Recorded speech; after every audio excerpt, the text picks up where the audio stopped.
November is National Bladder Health Month, the perfect time to educate and empower individuals to get the facts about bladder health conditions such as overactive bladder and also take an active role in their bladder health. Joining us today to share solutions and discuss the findings of a recent survey is urologist Dr. Haas with Nicole Becker, a patient with overactive bladder. Welcome to both of you. Good morning. Thank you for having us. Well, doctor, let's actually start out with that survey that I kind of touched on. What were some of the findings that we had? So Astellas Pharmaceutical Company did a survey of 1,000 people to discuss what some of the code words are that we use to refer to going to the bathroom. And some of the most common ones were going to the bathroom, taking a leak, going potty, I have to go pee. And the whole point of this is to show that many people just aren't comfortable with the whole process, and so they use a euphemism to kind of divert the attention of what they're doing.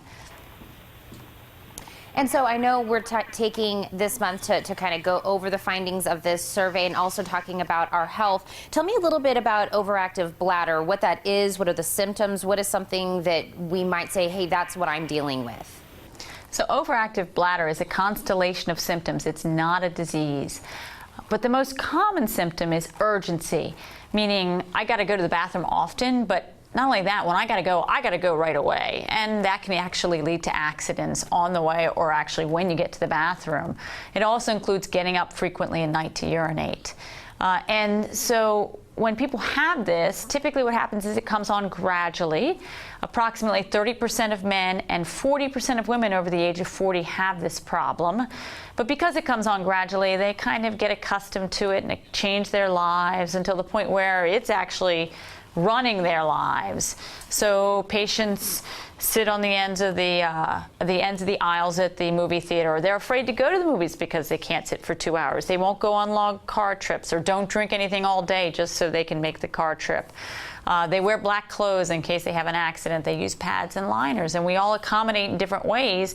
But eventually, hopefully, patients realize, oh gosh, you know, this is really an issue and I want to deal with it. I want to get rid of the problem, and we can fix the problem.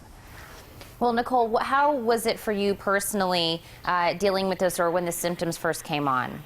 Well, I would urinate frequently. I would be up like 5 times a night. When I was trying to sleep, I would have to be going to the bathroom, and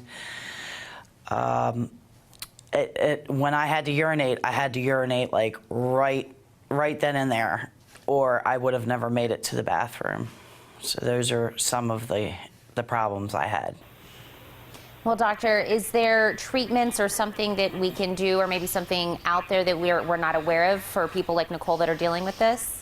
Well, the beauty of this problem is there is a solution, and we actually have multiple different treatments. The first of which starts with diet changes. Certain foods are trigger foods for this problem, things like coffee, tea, carbonation, acidic fruit juices. Physical therapy can help. If none of those really resolve the problem, we move on to medications. Approximately 80% of people have resolution of their symptoms after proceeding through this algorithm, but if not, we have advanced therapies, including InterStim, nerve testing, and Botox, both of which help patients who are refractory to our other efforts. Well, where is it that we can go maybe to get some more information on that, as well as, you know, to see if we are, you know, having these symptoms, if this is something that we may need to look into? The most important take-home message here is you should talk to your physician, family care provider, gynecologist, urologist, whatever. Talk to someone. But if you're not quite to that point yet, there is a great website set up by the Urology Care Foundation, and it goes under the title, It's Time to Talk About OAB.org, and I would certainly go there to begin the process. Well, this may be a subject that some people maybe aren't very comfortable talking about, but I'm glad we're talking about it here, and we have a month that's completely devoted to it, and make sure that everybody's getting the treatment they need. Thank you, ladies, both so much for joining us this morning. Thank you. Thank you. Don't go anywhere. The Morning Blend will be right back.